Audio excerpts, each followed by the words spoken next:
Здравствуйте! В эфире информационный выпуск Амши Укшара. Сегодня в программе.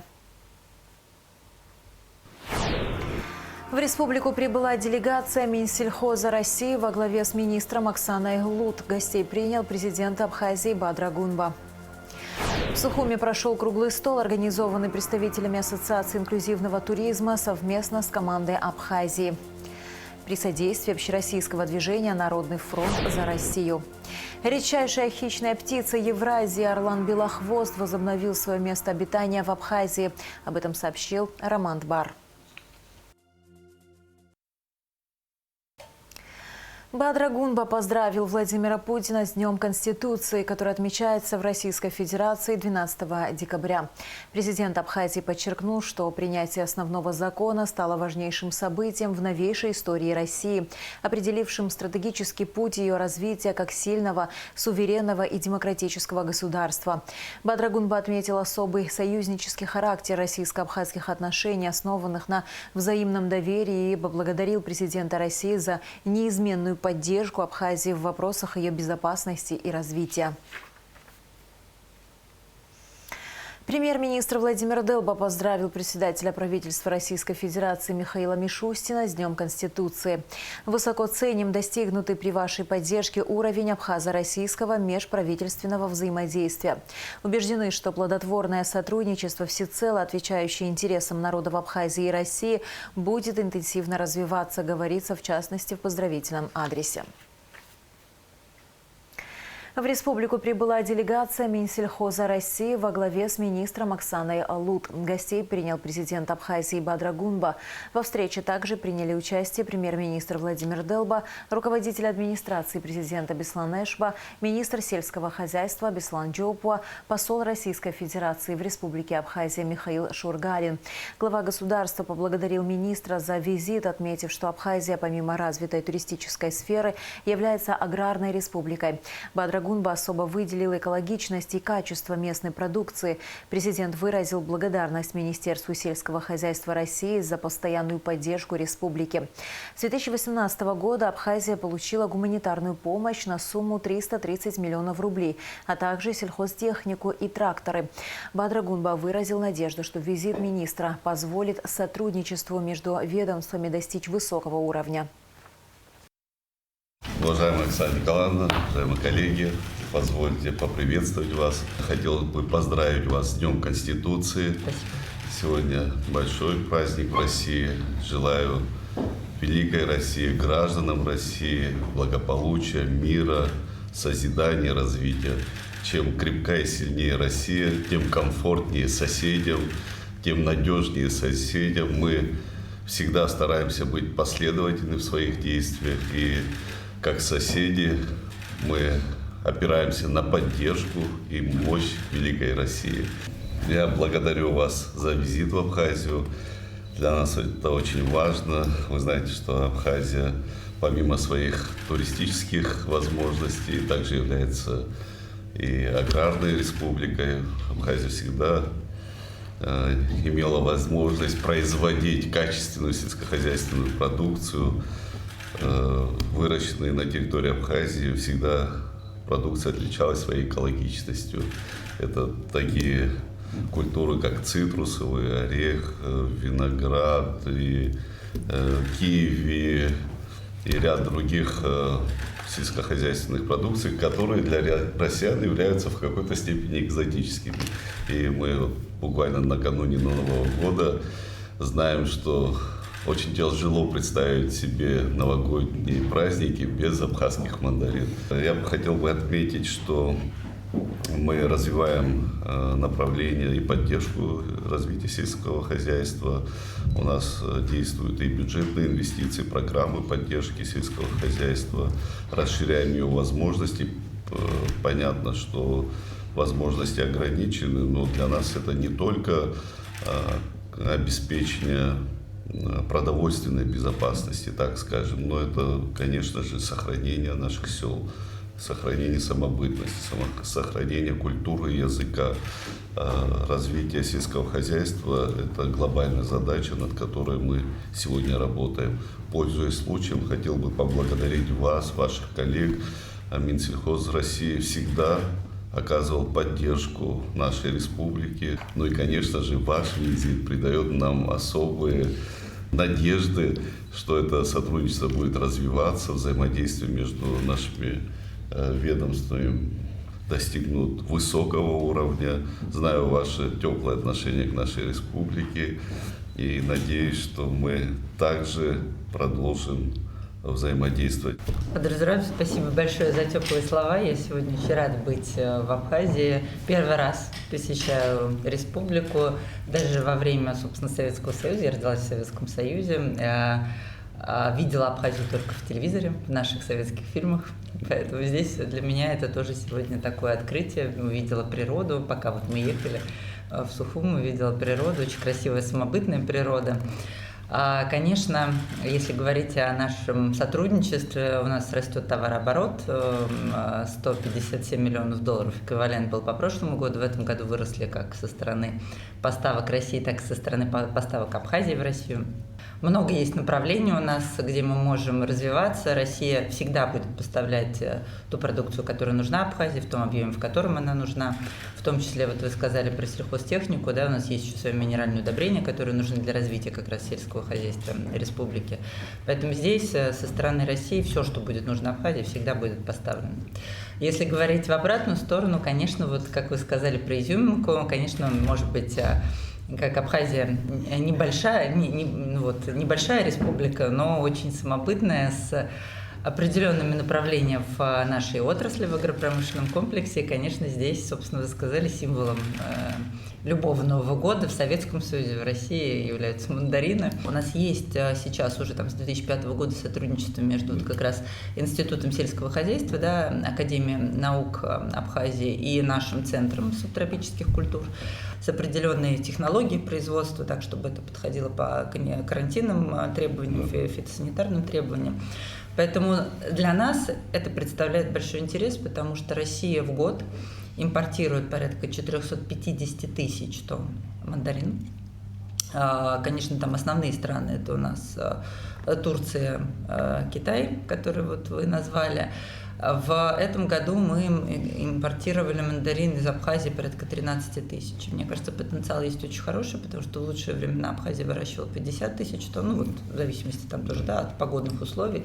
И фактически мы могли бы забирать все, что не нужно самой Абхазии, да, то есть все излишки, которые в период есть. Плюс вот мы обсудили, что сейчас готовится, ну, есть уже закладка деревьев сортов, которые более ранних, да, для того, чтобы мы тоже, ну, вот, удлинили этот период поставки мандарин. Поэтому здесь, мне кажется, вот это вот такая одна из основных культур, над которой мы могли бы совместно поработать и в отношении питомника, и в отношении самой селекции, и, собственно, в отношении безусловного сбыта на территории Российской Федерации, потому что для нас это ниша, которую мы заполняем, ну, какими-то странами. Это не наше производство, и пока оно вот, наверное, в ближайшее время не станет нашим, хотя, конечно, все меняется. Но пока здесь нам кажется, что мы вполне могли бы работать. Это очень хороший рынок, это очень хороший объем. Но и все равно нельзя забывать про орехи, потому что тоже фундук, сейчас мы занимаемся закладкой фундука в Краснодарском крае. Ну, тоже Краснодарский край, земля там драгоценная, поэтому там есть чем заниматься, и там очень большой спрос на любую продукцию из Краснодарского края, земля одна. Поэтому тут надо смотреть, что будет эффективно. Поэтому здесь, мне кажется, мы вполне могли бы этим направлением тоже дополнить. Вот Абхазия могла бы нас дополнить, потому что все равно мы импортируем фундук. Поэтому здесь лучше импортировать у соседа, когда, вот, как вы сказали, чем, значит, везти из более дальних стран. Могли бы здесь, наверное, как нам кажется, сделать такую программу в рамках общей программы развития социально-экономического Абхазии, ну и придать ей больше смысла и, собственно, больше, наверное, выхода товарного и денежного. Да. Вот так. Спасибо. Спасибо. Министры сельского хозяйства Абхазии и России Беслан Чоп и Оксана Лут обсудили вопросы сотрудничества. Оксана Лут впервые в нашей стране. Она отметила, что Абхазия обладает большим потенциалом в сельскохозяйственной сфере. Я думаю, что ваш визит даст вот такой вот стимул поспорить и к вашим производителям, чтобы чаще сюда приезжать и более конкретными, смелыми предложениями. Мы готовы, конечно, предоставить все наши условия, льготные условия в виде налоговых или предоставления земельных площадей для того, чтобы организовать здесь сельхозпредприятия, те, которые будут не в виде помощи, как это всегда было, потому что помощь там оказана очень, хотя бы за 10 последних лет, более 335 миллионов рублей было вложено в различные структуры. Все равно в Советском Союзе было очень много хорошего. Если это не утеряно, то можно пробовать это восстанавливать. Собственно, сейчас мы по разным культурам этим занимаемся и по ряду достаточно успешно. Масличные, да, потому что сейчас на них есть спрос, и спрос как на сами культуры, так и на масла, потому что они начинают, везде используются и в косметологии, и сейчас в БАДах, и в общем, рынок БАДов сильно растет. Поэтому это еще отдельная тематика, но, конечно, там тоже нужны протоколы культивирование этих трав. Это не просто, потому что получается часто вот сейчас, что там не то качество, не те характеристики, которые нужны для конечного продукта. Это очень важно. То есть если ты вырастешь, даже вот кажется, что это вот растение, да, то, которое нужно, а внутри нет. У нас заводы функционировали на базе выращивания базилики, герани, розы, вот такие культуры. Министр сельского хозяйства России Оксана Лут в рамках приезда в Абхазию посетила питомник Института сельского хозяйства.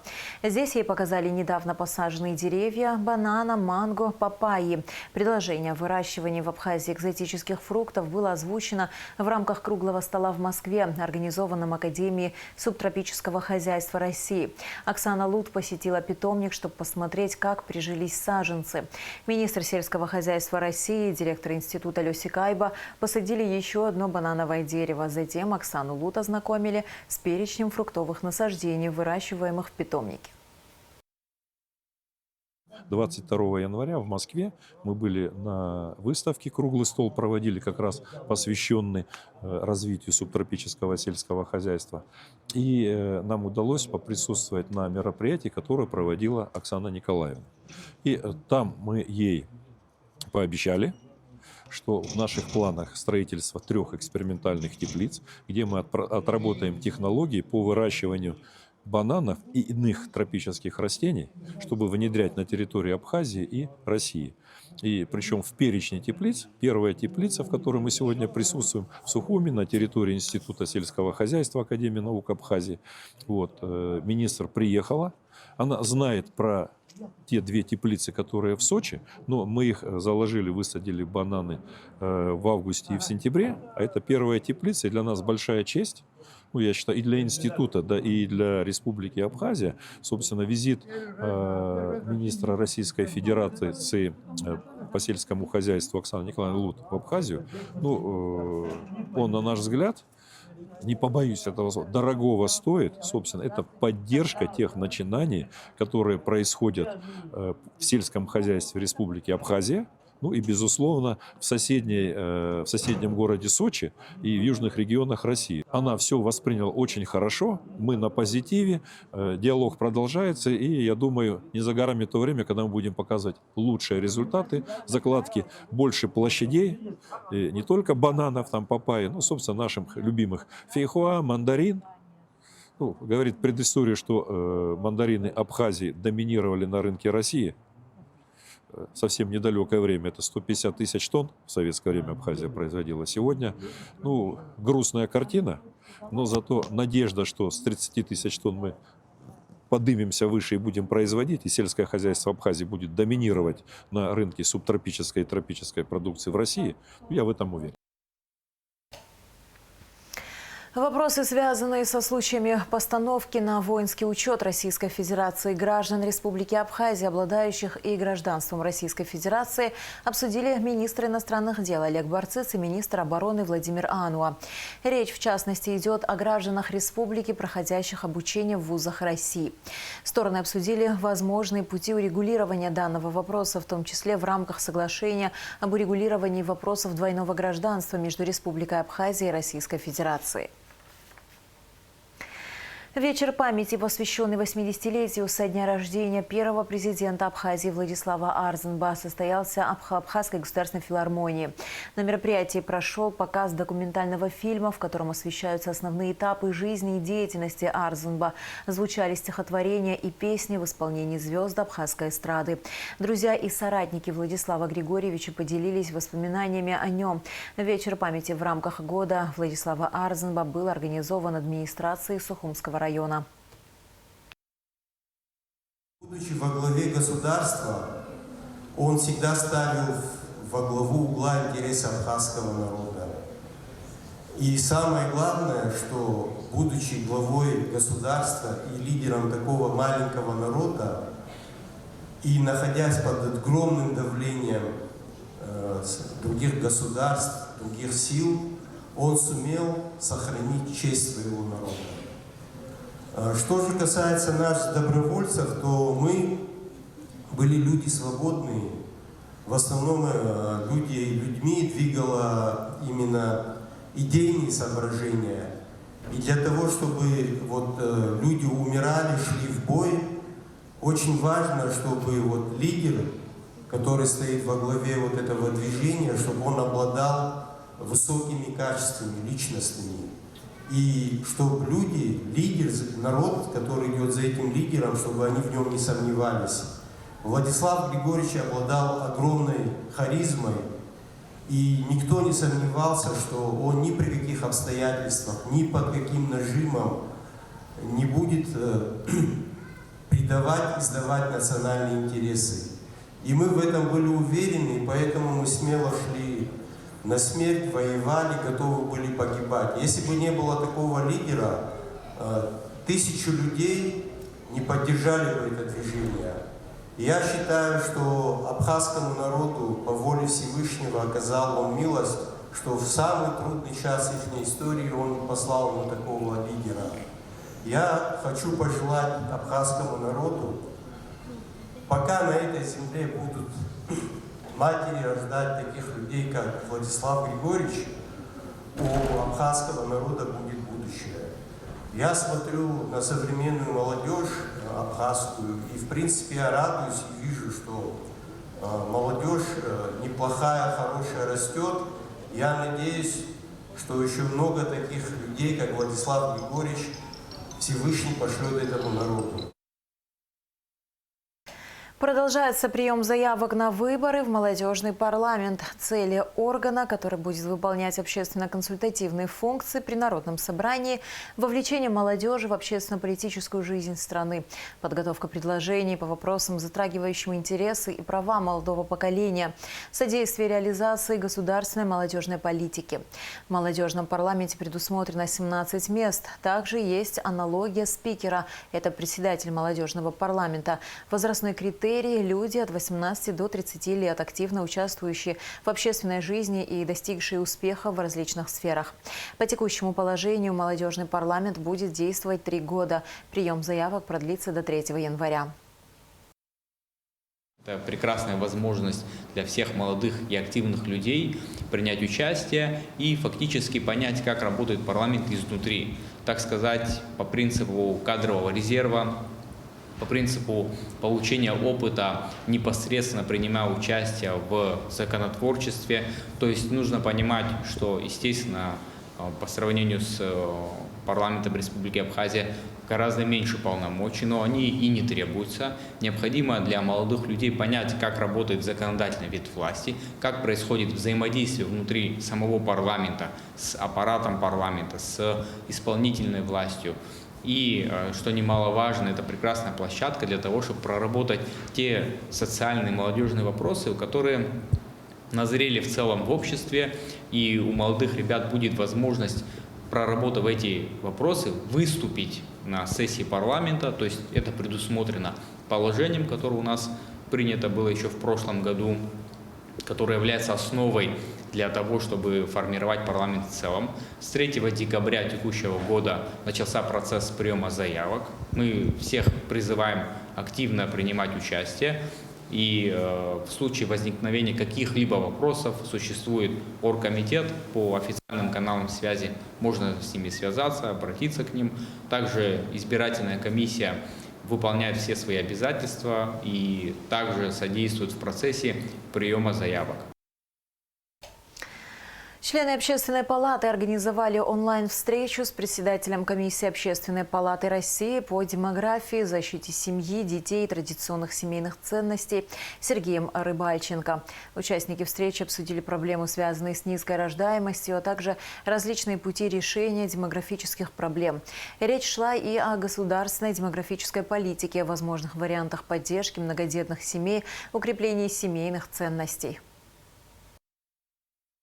Когда мы говорим о демографии, мы, конечно же, не говорим только о рождаемости, это и уровень жизни, да, это и показатели смертности, и все это упирается в сложности, с которым сталкивается весь мир, и это и возможности для того, чтобы рождаемость повышалась. Все вы знаете, какие сегодня в Российской Федерации предпринимаются серьезные шаги, это и мат-капитал, и поддержка, и те проекты, о которых вы сегодня сказали, да, для поддержки матерей, для того, чтобы вы вовлекаете старшее поколение, да, вот долголетия, о котором вы сказали, да, вот проекты с бабушками. Мы много интересного услышали на этом форуме, какие предпринимаются шаги для того, чтобы молодая мама, многодетная мама могла бы выходить на работу, для того, чтобы ей было удобно, где ей пристроить детей, как досуг этих детей организовать для того, чтобы матери облегчить.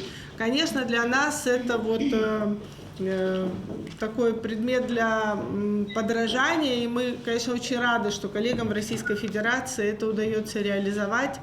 Мы пока только мечтаем, наверное, об этом, но надеемся, что в том числе через такие круглые столы, через общение личное, потом уже в Российской Федерации или здесь, в Абхазии, мы сможем все-таки как-то ближе подойти и познакомиться с теми проектами, которые вы реализовываете, и изыскать возможности здесь, в Абхазии, при помощи государства или при помощи общественных организаций, которые достаточно активны в Абхазии, мы хотя бы какие-то проекты начнем реализовывать и начнем пользу от них уже ощущать. Обязательные стандарты доступной среды в инфраструктурном и туристическом развитии Абхазии обсудили участники круглого стола, организованного Ассоциацией инклюзивного туризма Абхазии, совместно с командой Абхазии при содействии общероссийского движения «Народный фронт за Россию». В конце встречи был принят проект резолюции, который направят в администрацию президента для рассмотрения. Подробнее в материале Налы Чинжерия. Главная цель круглого стола – переход от рекомендательных мер к обязательным государственным стандартам доступности при реализации инфраструктурных и туристических проектов. Обсуждался вопрос формирования единой государственной политики в сфере обеспечения доступной среды для маломобильных групп населения. Актуальность темы была подчеркнута автором и руководителем проекта «Доступная страна души» Русланой Гиргидава во время представления проекта президенту Бадригунба и первому заместителю руководителя администрации президента России Сергею Кириенко. Наша ассоциация попросила у президента Республики Абхазия и у Российской Федерации оказать содействие в решении вопросов нормативно-правовой базы. Следовательно, в рамках просьбы, которую инициировала наша ассоциация, мы с вами сегодня и собрались для того, чтобы от общественной инициативы перейти к межведомственному взаимодействию. Главные темы круглого стола – новый путь развития инклюзивного туризма, обязательное соблюдение норм доступности для маломобильных граждан, межведомственный механизм реализации доступной среды. На круглый стол от Ассоциации инклюзивного туризма были приглашены представители разных сфер. Например, в Минтуризма уже разрабатывается проект классификации средств размещения, где будут учтены наличие доступной среды на всех объектах размещения. Сейчас этот проект находится в разработке, но этот пункт будет обязательным, и он будет внесен в классификацию. Также разрабатывается концепция развития туризма, в которой с помощью Ассоциации инклюзивного туризма Руслан и ее команды мы также планируем внести, так как они являются профессионалами и более узко изучают эту тематику, с их помощью внести какие-то определенные нормативы, быть может, какие-то идеи или, может, какое-то развитие территории в концепции развития туризма в перспективе на ближайшие 5 лет. В Абхазии насчитывается 8700 людей с инвалидностью. И для организации их удобного перемещения не хватает средств и ресурсов. Недавно заработавшее социальное такси частично решает проблему. У нас есть действительно много проектов, которые мы совместно осуществляем. Один из таких проектов – это вот социальное такси, социальный транспорт, который был осуществлен совместно с командой Абхазии. И вот правительство Нижегородской области предоставило нам 3 автомобиля, которые позволяют нам внедрить эту услугу. Министерство мы взяли на баланс эти машины. Соответственно, сейчас уже услуга работает, как вы можете. Это вот этим транспортом вы были сегодня доставлены, да? Исходя из этого, вот именно в таком ключе видим взаимодействие. Но в целом министерство все-таки вырабатывает больше политику, социальную политику и основой, скажем так, законодательной базы, которая позволит, на базе которой можно уже внедрять непосредственно проекты и осуществлять проекты посредством таких инициатив и общественных организаций в целом. Что касается самого законодательства, в котором мы практически только год как его ввели в работу, это градостроительный кодекс, он базовый закон. В этом базовом законе практически максимально учтены те необходимые вещи, которые в том числе и о том, чем мы сегодня говорим, об этой нашей проблеме, оно тоже там учтено. Что касается самих стандартов, также вот великолепные условия архитектуры, которые умеют это писать, умеют специалисты, которые с управления строительства тоже могут великолепно написать и предоставить ее для ее реализации. Сама реализация, ход самой реализации тоже, я уверен, что сегодня в строительстве общественных мест посвящения участвует сам бизнес, да, и он с удовольствием откликнется на то, чтобы создать такие условия. Участниками круглого стола был принят проект резолюции об обязательных стандартах доступной среды в инфраструктурном и туристическом развитии. В нем говорится о систематизации и модернизации законодательства Абхазии в указанной сфере, также формировании единых требований к архитектурной, транспортной, туристической и цифровой доступности. Помимо этого, в проекте говорится об использовании нормативного опыта России как наиболее применимого в условиях Абхазии. Должна отметить тот факт, что когда к нам сейчас поступают проекты на экспертизу, потому что в соответствии с кодексом все объекты общественного назначения должны проходить, проекты этих объектов должны проходить экспертизу, администрация городов этот пункт из архитектурно-планировочного задания просто вычеркивают. Когда ты видишь проект, в котором не включены эти требования, не включены в те же самые средства размещения туристов, не включены помещения и номера для маломобильных групп населения, ты задаешься вопросом, почему же вы не включили? А когда ты открываешь требования, которые им выдала администрация города, видишь, что этот пункт там просто вычеркнут. Поэтому хочется, пользуясь возможностью, сейчас хочу обратиться ко всем руководителям отделов архитектуры о том, что этот пункт вычеркивать категорически нельзя. Это нарушение закона градостроительного кодекса Республики Абхазия. Сформулированные участниками круглого стола предложения представители Ассоциации инклюзивного туризма направят в администрацию президента Республики Абхазия. Нала Чхинджерия, Камила Джопуа, Абхазское телевидение. Россия и Абхазия подвели итоги совместного мониторинга трансграничных вод. Уполномоченные органы обеих стран систематически наблюдают за состоянием трансграничных водных объектов реки Псо и Черного моря в соответствии с утвержденной программой мониторинга качества вод по приграничным пунктам наблюдений. Совместный отбор проб воды реки Псо продемонстрировал хорошую сходимость результатов, сообщает пресс-служба Росводресурсов. Российскую сторону на заседании возглавлял заместитель руководителя Федерального агентства водных ресурсов Вадим Никаноров, абхазскую председатель Госкомитета по экологии и природопользованию Савелий Чтанава. Редчайшая хищная птица Евразии орлан-белохвост возобновил свое место обитания в Абхазии. Об этом Апснепресс сообщил директор Института экологии Академии наук Абхазии Роман Дбар, отметив, что за последние 2 десятилетия вид полностью восстановил устойчивое присутствие в районе озера Скурча и устья реки Кадор. Орлан-белохвост – один из крупнейших пернатых хищников континента, сравнимый по размерам с беркутом, черным грифом и белоголовым сипом. Размах его крыльев может достигать 2,5 метров, что делает птицу одним из самых впечатляющих представителей фауны региона. 24 декабря в районе Синопа стартуют новогодние представления в микрорайонах столицы. Затем они продолжатся на турбазе, на улице Адыгейская, в депо, на маяке, старом поселке, кинопрокате, новом районе. Начальник управления культуры Наала Хашиг рассказала, что в этом году праздничное представление проведут и для жителей улиц Чанба. Во всех районах, за исключением маяка и кинопроката, представления начнутся в 17 часов. На маяке и кинопрокате они начнутся в 15 часов. Администрация города, в частности Управление культуры, продолжает замечательную традицию проведения новогодних мероприятий в микрорайонах. И они нацелены на каждого жителя города Сухум, чтобы он мог почувствовать праздничное такое новогоднее настроение, не выезжая далеко от дома. Дед Мороз, Снегурочка, праздничные персонажи, конечно же, это создает такой позитивный эмоциональный фон в районе. И это важно, это очень важно. Хочу сказать, что в этом году мы можем гордиться тем, что мы расширили географию. В этом году мы ввели еще новый микрорайон. Это улица Чанба. Мы приглашаем всех детей. Обещаем такую праздничную атмосферу. Дети могут повеселиться. Будет много сладостей. Это не просто установка елок и проведение праздничных мероприятий. Это не просто поставили мы елочку. Это очаг радости, очаг уюта.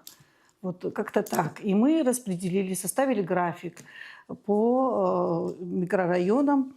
Значит, 24 декабря мы начинаем свои мероприятия в районе Синоп. В микрорайоне Синоп в 17:00. На турбазе это в районе 14-й школы, тоже в 17:00. Это уже 25 декабря.